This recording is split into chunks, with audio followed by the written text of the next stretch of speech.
হায় হায়, এ দেখো মাংস নিয়ে টানাটানি করছি আমি আর আমার যা। কেন করছি সেটা দেখতে হলে কিন্তু পুরো ভিডিওটা দেখতে হবে। আর এখানে আমার যা আর আমার ছেলে কিন্তু প্রচুর পরিমাণে নাচানাচি করেছে, বক্স চলছিল, ঠিক আছে। আর এই দেখো পুকুরে পড়ে যাচ্ছে, পুকুরে পড়ে যাচ্ছে, না না পুকুরে পড়ে যায়নি, জল তুলছিল। আর কে রান্না করেছে কি হয়েছে পুরো ভিডিওটা কিন্তু দেখতে হলে দেখুন আমাদের সব বললো ব্লগটা। 8টার সময় বেরোবে, আমরা সেই 6টা থেকে 7টা থেকে উঠে রেডি হয়ে বসে আছি। 9:30 বেজে গেলে এখনো কারোর পাত্তা নেই, ঠিক আছে। দেখছি কখন এরা বেরোয়। ঠিক আছে, দেখতে হলে পুরো ব্লগটা কিন্তু দেখুন মন দিয়ে। কেমন লাগলো অবশ্যই কিন্তু কমেন্ট করে জানাবেন। আর এই সকাল সকাল রেডি হয়ে গেছি, কেমন লাগছে আমাকে অবশ্যই জানাবেন কমেন্ট করে। আপনারা তো দেখলেনই কতটা লেট হয়ে গেছে বেরোতে বেরোতে, এখানেই প্রায় 9:45 হয়ে গেছে। তারপরে আমরা সবাই মিলে বেরিয়ে পড়লাম। আমার যা গেছে বাপের বাড়ি, ওকে তাই বলা হয়েছে পোলের ধারে এসে দাঁড়াতে, আর আমরা তাই ওয়েট করছি। আর এদিকে পুচকুসোনাকে চাদর সোয়েটার দিয়ে একদম মুড়ি দিয়ে নিয়েছি, কারণ রোদ ওঠেনি, প্রচুর পরিমাণে হাওয়া দিচ্ছিল, ওর ঠান্ডা লেগে যাবে। আর এদিকে দাঁড়িয়ে থাকতে থাকে তারপর আমার যাও চলে এসছে। আমার যাকে তুলে নিয়ে আমরা ঝটপট করে যেতে থাকলাম যেখানে আমরা পিকনিক করব। আর এই দেখো মল্লিকপুরে পিকনিক করার কথা ছিল, এটা মল্লিকপুর বাজার, প্রচণ্ড জ্যাম ছিল রবিবারের বাজার, তাই দাঁড়িয়ে দাঁড়িয়ে জ্যামেরই একটু ভিডিও করে নিলাম। আর জ্যাম কাটাতে কাটাতে তারপরে আমরা পৌঁছেও গেলাম হচ্ছে যেখানে পিকনিক করবে। এটা হচ্ছে কুন্তল ভাইয়ের শ্বশুরবাড়ি, ভাইয়েরই বন্ধু একটা, ও শ্বশুরবাড়ির কাছে একটা পেয়ারা বাগান আছে, ওখানে আমাদের পিকনিক করার কথা আছে। আর পিকনিক করার এখানে কিন্তু লুচি ঘুগনির ব্যবস্থা করা ছিল, তাই আমরা এসে হাতে হাতে ওয়েট না করে লুচি ঘুগনি করতে শুরু করে দিলাম। সরি, ঘুগনিটা করাই ছিল আর আটাও মাখা ছিল, আমরা শুধু বেলে আর লুচিগুলো ভেজে নিতে শুরু করে দিলাম। কিন্তু এখানে এখানে গুল্লু ভাই একটু লজ্জা পেয়ে গেছে, ওকে ভিডিওতে নিয়েছি বলে ও লুচি ভাজতে বসেছে সেটা বলেছি বলে। আর এখানে লুচি ভাজতে ভাজতে আমার ছেলে একটু অন্যায় করছিল, তাই বলি যেখানে পিকনিক হবে বাগানের মধ্যে, পেয়ারা বাগানে, চলো সেখানে ঘুরে আসি। এসে দেখি কি সুন্দর একটা বিশাল বড় পুকুর আছে। আমার ছেলে তো শুধু বলছে পুকুরে স্নান করবো মা, পুকুরে স্নান করবো। তারপর বলি না না তুমি চলো ওদিকে চলো, বলে জোর জবরদস্তি এদিকে নিয়ে চলে এলাম। আর এসে দেখলাম পেয়ারা বাগানটা খুব সুন্দর। আর এই দেখো এখানে আমাদের পিকনিক হবে, এখানে উনুনও জ্বালা রেডি হচ্ছে কড়া বসানোর জন্য, ভাতটা বসাবে বলে। আর এদিকে আমি আমার ছেলেকে নিয়ে একটু পেয়ারা বাগানের থেকে ঘুরে এলাম একটা কাকিমার সাথে, কারণ আমি তো এখানে কিছু চিনি না। আর গিয়ে চারিদিকে ঘুরতে বেশ ভালোই লাগছিল। আর তারপর একটু বেলার দিকে রোদও বেরিয়েছিল বেশ। আর এখানে তারপর বলি খিদে পাচ্ছে চলো বাড়ির দিকে যাই, লুচি হয়েছে কি, এসে দেখি লুচি ভাজা হচ্ছে। আর এদিকে দেখি আমার দেওরারে সব খেতে বসে গেছে গরম গরম ফুলকো ফুলকো লুচি আর ঘুগনি। আর এখানে সব দেখা হচ্ছে সব মালপত্র ঠিকঠাক আছে কি না, এসে সব মিলিয়ে টিলিয়ে নিল।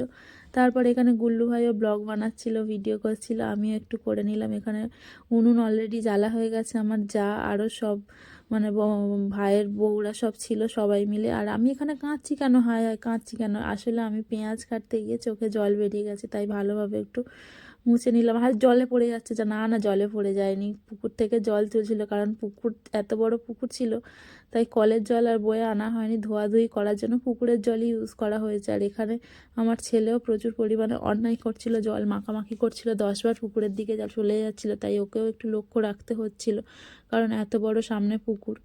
আর এদিকে সবাই কাটাকুটি করছে, কাজেই ব্যস্ত। আর এখানে সব রান্না বান্নায় ব্যস্ত হয়ে পড়েছে, কিন্তু অনেকটা বেলা হয়ে গেছিলো, শীতের বেলা তো জানেন তাড়াতাড়ি সন্ধেও হয়ে যায়। আর আমি বাগানটা দেখে নিলাম। আর এই দেখো আমার ছেলে এখানে রান্না করছে, আর এখানে সে অন্যায় করছে জল নিয়ে, কিন্তু কিছু বললেও তো শুনছে না, নালে পুকুরের দিকে বারবার চলে যাচ্ছে, তাই আমি বেশি কিছু বলিনি। আর এখানে কড়াই বসানো হয়েছে, প্রথমেই হবে চাটনিটা। আর এখানে লোটে মাছ চেনেন তো, ভাবছেন যে পিকনিকে আবার লোটে মাছ কে করে রে ভাই, আমাদের ফিশ ফ্রাই করার কথা ছিল। আমাদের পিকনিকে এত রকমের আইটেম রেখেছে, মানে রান্না করতে করতেই সন্ধে হয়ে গেছে, পুরো ভিডিওটা দেখলে আপনারা বুঝতেই পারবেন। আর এখানে আমার যা ছেলে দেখো না নাচতে শুরু করে দিয়েছিল বক্সের তালে তালে, গানটা দিলে আরও ভালোই লাগতো, কিন্তু গানটা দিলেই তো কপিরাইট পড়বে। দেখো না কত রকম পোজে নাচছে। আর যেটা বলছিলাম, ফিস্টে এত রকম আইটেম রেখেছে যে কি বলবো, ফিস্টে এত রকম আইটেম রাখলে হয়, তাহলে রান্নি রাখতে হয় বলো, নিজেরা রান্না করলে এত রকম আইটেম কখন করবো আর কখন খাবো। ফ্রুট চাটনি ছিল, মানে খাসির মাংসের কষা ছিল, মটন কষা ছিল, চিকেন বিরিয়ানি ছিল, তার মধ্যে আবার লোটে মাছের পকোড়া মানে ফিশ ফ্রাই, এত কিছু করতে করতেই সন্ধে হয়ে গেছে। আর এখনই প্রায় জানেন তো, এই ভিডিওটা যখন করছি তখন প্রায় 2টোর মতো বাজে। তখন সবেই দেখো মটন কষাটা হচ্ছে, আর ওদিকে ভাতটা হয়েছে, আর চাটনিটা হয়েছে। চিকেন কষা হলে তবে বিরিয়ানি হবে, এখনও প্রচুর দেরি। সবাই মিলে হাতে হাতে করছে। এবার আমার ছেলেরও তো প্রচণ্ড পরিমাণে খিদে পেয়ে গেছে। আর এদিকে সবাই দেখো না পকোড়াটা করবে বলে ডিম ফাটাচ্ছে, সব রেডি করছে। আর এখানে ডিম ফাটাতে পারেনি বলে আমি বলছি আমি কিন্তু ভিডিও করছি, ডিম ফাটাতে পারলে না তো কদিন পরে বিয়ে হবে, এই সব বলে ইয়ার্কি করছিলাম। আর বলার পরে ও কিন্তু খুব লজ্জা পেয়ে গেছিলো। দেখুন আপনারা ভিডিওটা, আমি যেই বলেছি ও খুব লজ্জা, বলে এ মা। আর তারপরে হচ্ছে আমার ছেলেকে বলি না স্নান করিয়ে খাইয়ে দিই। আর এখানে আমার যাওয়ারও খিদে পেয়ে গেছে প্রচুর পরিমাণে। ও তো একটা মাংস কড়া থেকে সিদ্ধই হয়নি তুলে নিয়েছে, ভাতও নিতে যাচ্ছিল। সবাই মিলে বলায় ও আর ভাত নেয়নি। এবারে মাংসটা তুলে একাও খেতে পারছে, আমাকে বলছে দিদি একটু নাও না, বলে এতটাই কাঁচা মাংস ছেঁড়াই যাচ্ছিল না, আর এতটা পরিমাণে গরম। এদিকে ছিটতে ছিটতে গুল্লু ভাই বলছে তোমরা শুধু খাচ্ছ, আমাকে একটু দাও, আমারও খিদে পেয়েছিলো। এতটাই দেরি হয়ে গেছিলো স্বাভাবিক, আর সকালবেলা বেরিয়েছি সবাই, তাই গুল্লু ভাইয়ের মুখেও একটা দিয়ে দিলাম।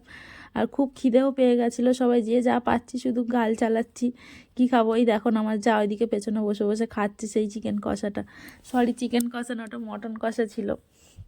আর এদিকে পকোড়াগুলো ভাজা হচ্ছে, পকোড়া বলতে ফিশ ফ্রাইগুলো ভাজা হয়ে গেলে বলেছিল যে রেখে দিয়ে যখন বিরিয়ানি খাবে তখন সবাইকে একটা, কিন্তু আমি বললাম যে এখন এতটাই পরিমাণে সবার খিদে পেয়েছিল, পকোড়াগুলো অন্তত দাও সবাইকে খাক, বিরিয়ানির সাথে এমনি কেউ পকোড়ার তখন খেতে ইচ্ছা করছে না। আমার ছেলেরও দেখো না ঘুম পেয়ে গেছে, ওকে স্নান করিয়ে ড্রেস চালিয়ে দিয়েছি আর খাইয়েও দিয়েছি, দিয়ে ওকে দোলায় একটু ঘুম পাড়িয়ে দিলাম। কুন্তলদের শ্বশুর বাড়িতেই দোলা ছিল, দোল দিতেও ঘুমিয়েও পড়েছিল।